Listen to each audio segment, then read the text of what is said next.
मान्य करा, ठाकरेंनी खेळ पालटला। 6 वर्षांपूर्वीची भीती आजही फडणवीस आणि शिंदेंना। शेवटच्या 3 दिवसांचा खेळ। 21 ऑक्टोबर 2019 288 जागांसाठी विधानसभा निवडणुका झाल्या। 24 ऑक्टोबर 2019 निकाल लागला। भाजप 105 आणि शिवसेना 56 जागांवर होती। उद्धव ठाकरेंसमोर 2 ऑप्शन होते। एक, भाजप सोबत राहायचं मुख्यमंत्रीपद सोडून। दुसरा ऑप्शन, पवारांसोबत जायचं मुख्यमंत्रीपद घेऊन। ऑप्शन 2 ठाकरेंनी लॉक केला आणि त्यातून दुसऱ्या शिवसेनेला शिंदेंनी जन्म दिला। पुढे 3 वर्षात तीच परिस्थिती, तीच टाइमलाईन शिंदेंसमोर उभी आहे। तारीख आहे आजची 19 जानेवारी 2026। मुंबई महापालिका, भाजपनं जिंकलेल्या जागा 89, शिंदेंकडे आलेल्या जागा 29, ठाकरेंकडे 65 जागा। शिंदे जर इकडे येतात म्हणजे ठाकरेंसोबत जातात तर राज्यातील सत्ता कोसळते, पण मुंबई ताब्यात येते। हालचाली सांगतात, शिंदे जरी ठाकरेंकडे जात नाही तरी शिंदेंचे नगरसेवक ठाकरेंकडे जाण्याच्या विचारामध्ये आहेत आणि म्हणून शिंदेंचे नगरसेवक हॉटेलमध्ये डांबले गेलेत।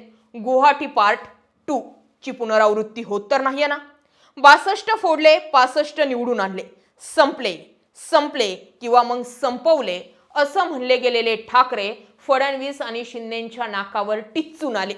भाजपचे 82 चे 88 झाले तरीही चर्चा ठाकरेंची।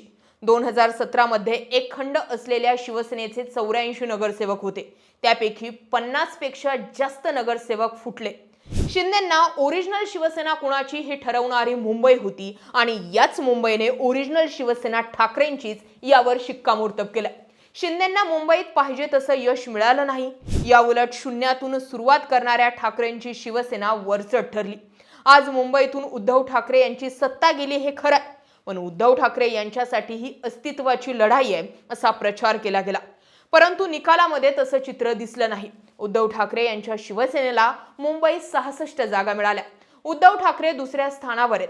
सर्वत्र अपयश पदरी पडत असताना, परिस्थिती पूर्ण प्रतिकूल असताना त्यांनी मिळवलेलं हे यश मुंबईत ठाकरे फॅक्टर संपला नाही हे दाखवून देणार आहे। राजकारणात जर तरला काही अर्थ नसतो हे जरी खरी असलं तरी सुद्धा काँग्रेसने स्वबळाचा आग्रह धरला नसता तर मुंबईतलं चित्र वेगळं असतं।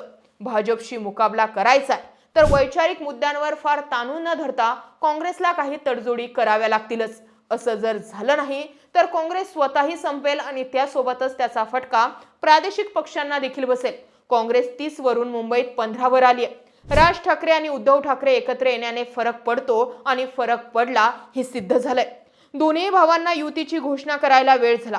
उमेदवार निवड होईपर्यंत बरेच नगरसेवक फुटले होते। प्रचारानं जोर घेतला नाही। असं असताना ठाकरेंची शेवटची एक सभा मुंबईचं वातावरण बदलणारी ठरली आणि आताही जर पुढचे 5 वर्ष दोन्ही भाऊ एकत्रित राहिले तर फडणवीसांना थोपवणं शक्य होऊ शकतं। सध्याच्या घडीला 2 ऑप्शन वरती चर्चा होतीये आणि या दोन्ही ऑप्शन मध्ये पुन्हा एकदा केंद्रबिंदू हे ठाकरेच आहे। मुंबईसाठी जर समजा ठाकरे आणि शिंदे एकत्र आले तर भाजपचा महापौर होत नाही आणि शेवटी शिवसेनेचाच महापौर झाला, या गोष्टीवरती शिक्कामोर्तब होऊ शकतं। बातम्याही समोर येत आहेत की संजय राऊत हे एकनाथ शिंदेंसोबत डिनर डिप्लोमसी करू शकतात किंवा मग लंच करू शकतात आणि त्यामध्ये चर्चा याच होत आहेत। दुसरी बातमी फुटली आहे की ठाकरेंनी फडणवीसांना फोन केला। मुंबई महापालिकेसाठी तुम्ही शिंदेंना सोबत न घेता आमचाही विचार करू शकता, अशा बातम्या आहेत। म्हणजे थोडक्यात पुन्हा भाजप आणि शिवसेनेची सत्ता मुंबईवरती येते। बरं, फोडाफोडी करणं किंवा ताज हॉटेलमध्ये शिंदेंना त्यांचे नगरसेवक ठेवणं मुळात ही वेळ आलीच का? तर याला मी त्यासाठी सुरुवातीला 2019 चा रेफरन्स जोडला।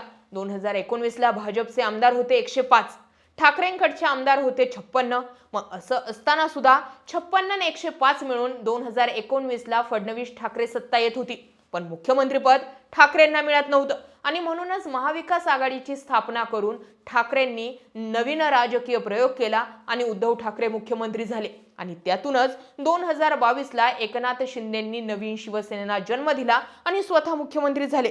तोच फॉर्म्युला पुन्हा रिपीट केला जातोय आणि तो करणारे यावेळी ठाकरे नाही तर शिंदे। 2 ऑप्शन शिंदेंसमोरही आहेत। एक तर भाजप सोबत जायचं, पण अट तीच, महापौर आम्हाला करा, किंवा मग एकनाथ शिंदेंकडे उद्धव ठाकरेंसोबत जाण्याचं हे ऑप्शन आहे। अट तीच, महापौर आपलाच होऊ द्या। आता जर असं घडलं तर यातून आणखी 2 मेसेज जाणार आहे। मग ठाकरे फडणवीस सोबत आले तर पुढच्या 5 वर्षांची सेटिंग होते. शिंदे आणि ठाकरे सोबत आले तर मग भाजपची नाचक्की होते आणि शिवसेना हा सगळ्यात मोठा पक्ष ठरतोय. पण शिंदेंनी जर शिवसेना म्हणजे ठाकरेंसोबत जायचा प्रयोग केला तर राज्यातील सत्तेतून शिंदेंना हद्दपार करतील. केंद्रातून शिंदेंच्या डोक्यावर ठेवलेला हात काढून घेतला जाईल.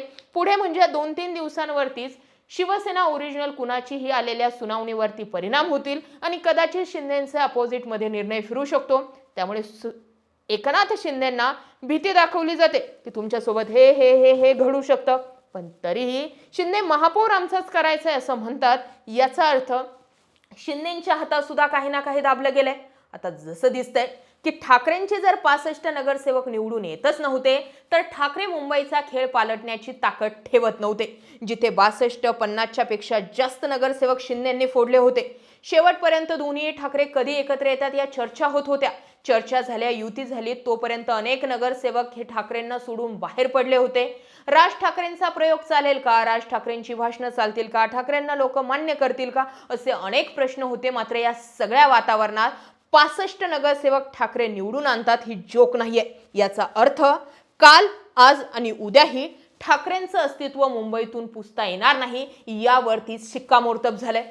आता शिंदेंना गेल्या काही दिवसांपूर्वीची जर टाइमलाईन जर बघितली तर जसं मी म्हटलं, संजय शिरसाट, योगेश कदम, दादा भुसे, प्रताप सरनाईक असे अनेक लोक आहेत की ज्या मंत्र्यांना दाबलं जात आहे आणि त्या दाबादाबीमध्ये श्रीकांत शिंदे सुद्धा आहेत. वरतून एकंदरीत जर विचार करायचा जर ठरला तर वनमंत्री गणेश नाईक असू द्यात किंवा मग इकडे खाली रवींद्र चव्हाण असू द्यात, सगळ्यांनी श्रीकांत शिंदेंचा बालेकिल्ला घेरला होता. श्रीकांत शिंदेंसाठी अडचणी वाढवल्या जात आहेत आणि या सगळ्या गोष्टींचा विचार केला तर शिंदे सध्या बॉलवरती आहेत. बॉलिंग तर करतायत पण बॅटिंगमध्ये जर आउट झाला तरच फडणवीसांचा गोल होतोय. नाहीतर गेम दोन्हीकडूनही जर विचार करायचा जर ठरला तर शिंदेंचाच होतोय. आणि सगळ्या गोष्टींमध्ये ठाकरे आणि म्हणजे उद्धव ठाकरे आणि राज ठाकरे दोघंही जर एकत्र राहत आहेत तर पुढच्या 5 वर्षांनी आणखी चित्र पलटू शकतं. त्यामुळे एकतर मुंबई महापालिकेसाठी शिंदे ठाकरे प्रयोग होऊ शकतो किंवा मग फडणवीस ठाकरे प्रयोग होऊ शकतो. पण केंद्रामध्ये ठाकरेच असणार आहे. या सगळ्या घडामोडींकडे तुम्ही कसं पाहता? कमेंट सेक्शनमध्ये जरूर व्यक्त व्हा. अशाच माहितीपूर्ण व्हिडिओसाठी आपल्या चॅनल आवर्जून सबस्क्राईब करा. जय महाराष्ट्र.